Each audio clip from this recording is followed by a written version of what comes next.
എൻ്റെ ലക്ഷ്യം 1,00,000 വൃക്ഷം എന്നുള്ളതാണ് എൻ്റെ ലക്ഷ്യം. യുവാക്കളോട് നിന്ന് മാത്രമല്ല, കാരണം ഞങ്ങളെപ്പോലത്തോലും ഞങ്ങൾ നട്ട മരങ്ങളല്ലല്ലോ ഈ ഭൂമിയിൽ കാണുന്ന തെങ്ങായാലും വൃക്ഷങ്ങളായാലും. ആ സന്ദേശം നമ്മൾ പറയാതെ തന്നെ അവരെല്ലാം സ്വന്തം ഉൾക്കൊള്ളുകയും പാതയോരങ്ങളിലും തരിശുഭൂമികളിലും വളർന്ന മരങ്ങൾക്കും പൂത്തുലഞ്ഞ ചെടികൾക്കും പറയാനുള്ളത് 3.5 പതിറ്റാണ്ടിന്റെ പ്രകൃതി സംരക്ഷണത്തിന്റെ കഥയാണ്. പ്രകൃതി സംരക്ഷണത്തിലൂടെ സമൂഹത്തിന് മാതൃകയായിക്കൊണ്ട് കേരള സംസ്ഥാന സർക്കാരിന്റെ വനമിത്ര അവാർഡ് നേടിയ KP അബ്ദുൽ സമദിനെയാണ് ഇന്ന് ഞങ്ങൾ പ്രേക്ഷകർക്ക് വേണ്ടി പരിചയപ്പെടുത്തുന്നത്.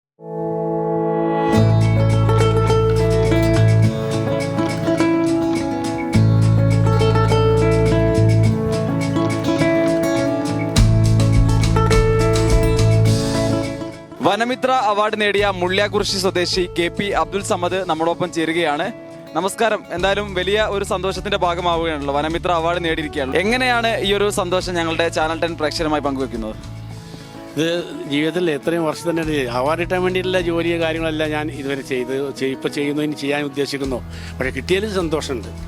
കാരണം ജീവിതത്തിൽ ഒരു 34 വർഷത്തെ അധ്വാനത്തിൻ്റെ ഒരു ഫലം കാഴ്ച, ഒരു മരം നട്ടതിന് ഫലം കാഴ്ച ആ സന്തോഷം ഈ അവാർഡ് എന്ന് കിട്ടിയതിലൂടെ വളരെയധികം സന്തോഷമുണ്ട്. സഹായിച്ചവർ അവരോട് നന്ദിയുണ്ട്.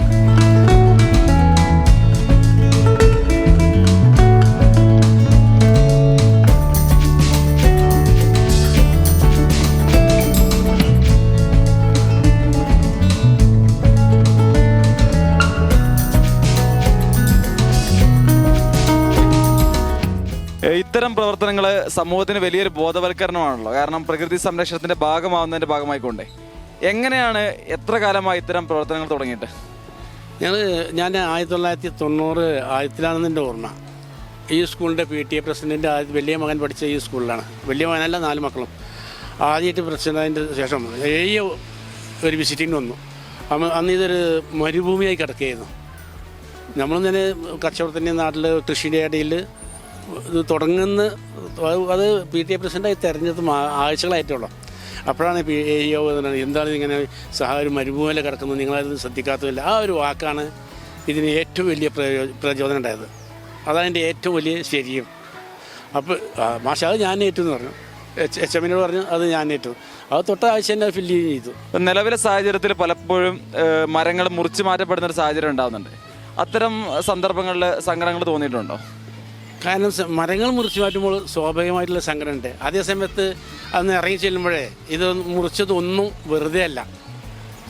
സ്കൂൾ ഗവൺമെൻറ് നട്ടത് സ്കൂളിൻ്റെ വികസനം വരേണ്ടത് നമ്മൾ അത്യാവശ്യമാണല്ലോ. വെറും മരങ്ങൾ മാത്രമല്ലല്ലോ വേണ്ട, നമ്മുടെ കുട്ടികൾ പഠിക്കാനുള്ള ആണല്ലോ. അതുപോലെ റോഡ് വികസനം അത് അത്ര മാത്രം ഉള്ളൂ. കാരണം വികസനങ്ങൾക്ക് വേണ്ടിയിട്ട് മരങ്ങൾ ഞാൻ നട്ടതിനെ കുറച്ചധികം മുറിച്ച് മാറ്റിൻ്റെ സങ്കടം ഉള്ളിലുണ്ടെങ്കിലും തോന്നാതിരിക്കാൻ കാരണം ഓരോന്നും തക്കതായ ഉദ്ദേശത്തോടും തക്കതായ ലക്ഷ്യത്തോടും കൂടിയിട്ടാണ് അവർ മുറിച്ച് മാറ്റിയിട്ടുള്ളത്.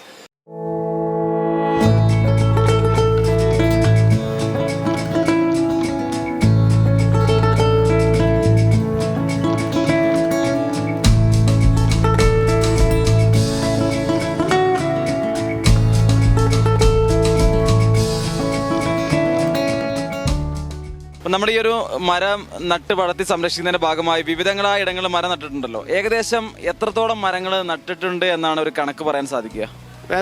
ഫോറസ്റ്റ് ഡിപ്പാർട്ട്മെൻറ്റിന് വേണ്ടിയിട്ടേ ഒരു കണക്ക് ഞാൻ എടുത്തു, ഒരു ഓറലായിട്ടില്ല. അതിൽ ഏകദേശം 20ഓളം സ്ഥലങ്ങളിൽ 20ഓളം വിവിധ സ്ഥലങ്ങൾ, വിവിധ പഞ്ചായത്തിൽ 4 പഞ്ചായത്തിലായിട്ട് മുള്ള്യാകുറിശി ഞങ്ങൾ കീഴാറ്റൂർ പഞ്ചായത്തിനാണ് അധികം, കാരണം നമ്മൾ അടുത്ത പ്രദേശമാണല്ലോ. അവിടെ സ്ഥിതി ചെയ്യുന്ന 20ഓളം സ്ഥലങ്ങളിൽ 10,000 നട്ടിട്ടുണ്ട്. 10,000 ഒരു അധികം നട്ടിട്ടുണ്ട്. പക്ഷേ ഇപ്പോൾ ഞാൻ ഫോറസ്റ്റിന് വേണ്ടി ഒരു പൊതുവായിട്ടൊരു കണക്ക് എടുക്കുമ്പോൾ 1,000ഓളം തൈകളല്ല മരങ്ങൾ നിലവിലുണ്ട്. ഈ സീസൺ നടാനുള്ള വീട്ടിൽ നഴ്സറിയായിട്ട് ഉണ്ടായിക്കൊണ്ടിരിക്കുന്നുണ്ട്. പ്രകൃതി സംരക്ഷണത്തിന്റെ ഭാഗമായിക്കൊണ്ട് ഏകദേശം എത്ര മരങ്ങൾ നട്ട് സംരക്ഷിക്കണമെന്നതാണ് ലക്ഷ്യം? എൻ്റെ ലക്ഷ്യം 1,00,000 വൃക്ഷം എന്നുള്ളതാണ് എൻ്റെ ലക്ഷ്യം. അതേസമയത്ത് നട്ടത് നോക്കുകയാണെങ്കിൽ 1,00,000 അതിൻ്റെ അപ്പുറം ആയിട്ടുണ്ട്. ഇപ്പോൾ കേട് കഴിഞ്ഞ് എല്ലാം നിൽക്കുന്നതിന് 1000ൻ്റെ കുറയാത്ത മരങ്ങൾ ഇപ്പോൾ നിലവിലുണ്ട്. അത് കഴിയുന്നത്ര ഇനി എൻ്റെ നാളെ മറ്റന്നാൾ 76ാമത്തെ വയസ്സ് തുടങ്ങുകയാണ്. എൻ്റെ ആരോഗ്യം അനുവദിക്കുമെങ്കിൽ, ആയുസ്സും ആരോഗ്യവും അനുവദിക്കുമെങ്കിൽ കഴിയുന്നത്ര ഇനിയും നടുക എന്നുള്ളതാണ്.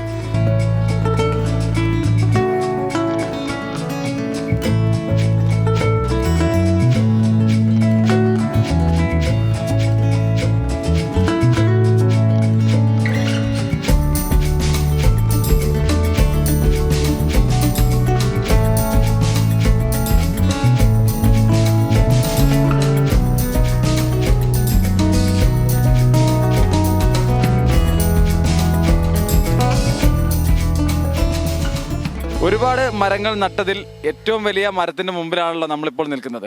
ഏകദേശം ഈ ഒരു മരം നട്ടിട്ട് എത്ര വർഷമായിട്ടുണ്ടാകും? ഇത് 1991 ആയിരിക്കും. കാരണം 1990 ആദ്യങ്ങളിലാണ് ഞാൻ ഈ മരങ്ങളൊക്കെ നട്ട് തുടങ്ങിയത്. അതിൽ ആദ്യം നട്ടിൽപ്പെട്ട മരങ്ങൾ തന്നെയാണ്. ഇതിൻ്റെ കൂടെയുള്ള വലുപ്പമില്ല, വേറെ ഇനം മരമാണല്ലോ, വലുപ്പമില്ല, പ്രായം ഇതേ പ്രായം അതിനും വരും. 90, 91, 92 തന്നെ ഇവിടുത്തെ വലിയ മരങ്ങളില്ല. ഇപ്പൊ ഈ ഒരു കാലയളവിനുള്ളിൽ ഒരുപാട് മരങ്ങൾ നട്ടിട്ടുണ്ടല്ലോ. അപ്പൊ ഏതെല്ലാം ഇനം മരങ്ങളാണ് നട്ടിട്ടുള്ളത് ഈ ഒരു കാലയളവിനുള്ളിൽ? സാധാരണ നമ്മൾ നാട്ടിൽ ലഭ്യമാകുന്ന തൈകൾ, അതിൻ്റെ അതായത് പുറമുള്ള ഐറ്റങ്ങളാണ്, നാടൻ ഐറ്റങ്ങളാണ് അധികം ഉള്ളത്. അത് മാവ്, പ്ലാവ്, ഞാവൾ, ബദാം, പുളി, പറങ്കിമാവ്, അങ്ങനെയുള്ള പാല, അങ്ങനെ ചീനി, മഹാഗണി, അശോക, ഇങ്ങനെയുള്ള നാട്ടിൻ പ്രദേശങ്ങളിൽ നിന്ന് കിട്ടുന്ന നാട്ടിൻ പ്രദേശങ്ങളിൽ ഉണ്ടാകുന്ന തൈകളാണ്. അല്ലാതെ വാങ്ങി ഒന്നല്ല, ഇത് നാട്ടു ഇനങ്ങളാണ്.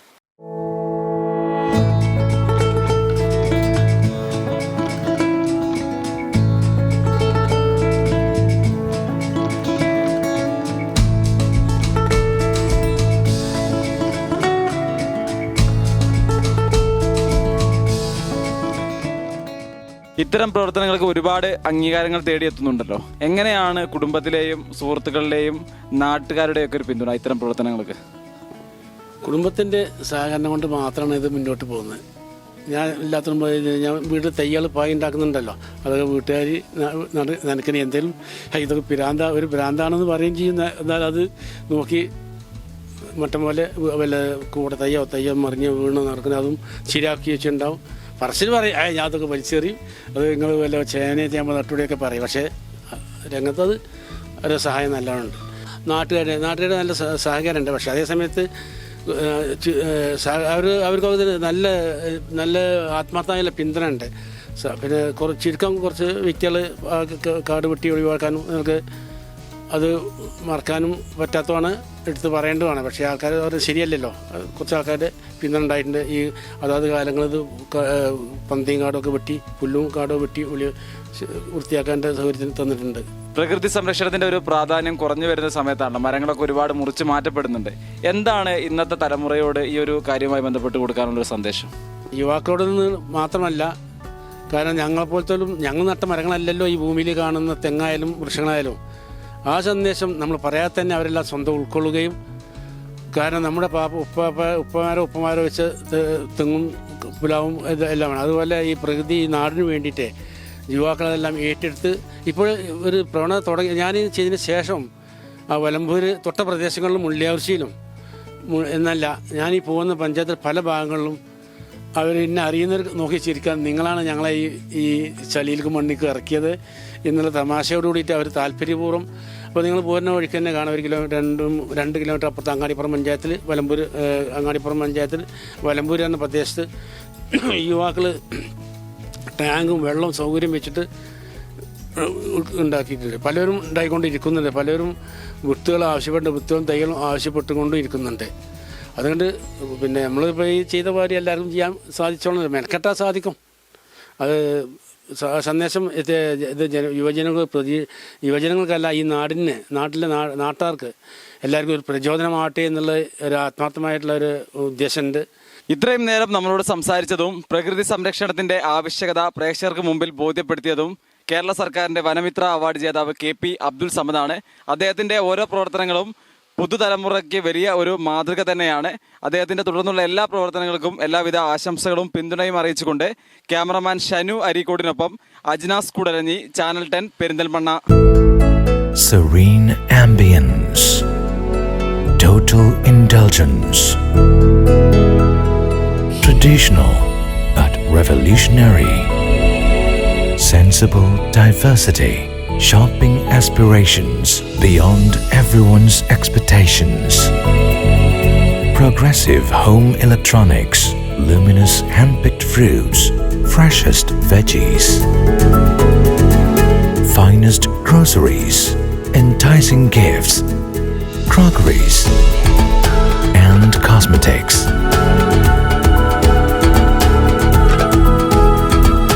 The value that always meets your expectations.